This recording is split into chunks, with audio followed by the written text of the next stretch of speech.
তো বন্ধুরা অলরেডি চলে এসেছি চন্দনেশ্বর মন্দির। তো সবাই মিলে ঢুকছে। ক্যামেরাটা যেহেতু আমি করছিলাম তাই ক্যামেরাটাতে আমি আসতে পারিনি, তো আমি পরে আমাকে ক্যামেরা করে তোমাদের দেখিয়ে দিচ্ছি। তো মন্দিরটা এত সৌন্দর্য আর এত ভালো, আর এটা তো ভোলেনাথের মন্দির। তো সকল বন্ধু বলো হর হর মহাদেব। তো আমার ভীষণ ভালো লেগেছে চন্দনেশ্বর মন্দির ঘুরতে, আর মন্দিরে পুজো দিতে ঢুকছি, সেটাও তোমরা দেখতে পাবে। আমি বাবার মন্দিরে পুজো দিতে ঢুকছি, তো ভেতরটায় ঢুকেছি, দেখো বেশ ভালো লাগছিল। আর আমরা গিয়েছিলাম সন্ধ্যের দিকে, তো তার জন্য আলোটা মানে সন্ধ্যের আলো জ্বলে গেছিলো, তো ভীষণ ভালো লাগছিলো। আমরা এই সর্বপ্রথম আমি গেছি চন্দনেশ্বর মন্দির। এর আগে আমি দীঘায় গেছি, কিন্তু চন্দনেশ্বর মন্দির ঘুরতে যাওয়া হয়নি। দেখো সবাই মিলে, এই দেখো আমার বান্ধবীরা আছে, বান্ধবী বরটর সবাই মিলে, এই দেখো হ্যাঁ আদর করছে সবাই মিলে।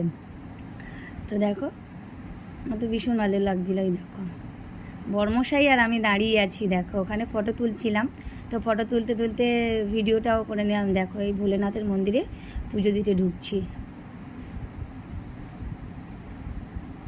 সব বর্মশাইয়ের বন্ধুরা সবাই মিলে গেছিলাম। তো ওই যে আমি পুজো দিচ্ছি, দেখতে পাচ্ছ তোমরা সবাই। তো বলো হর হর মহাদেব। এটা বাবার মাস। ভিডিওটা লাস্ট পর্যন্ত কেমন হয়েছে অবশ্যই জানিও বন্ধুরা, সকল বন্ধু।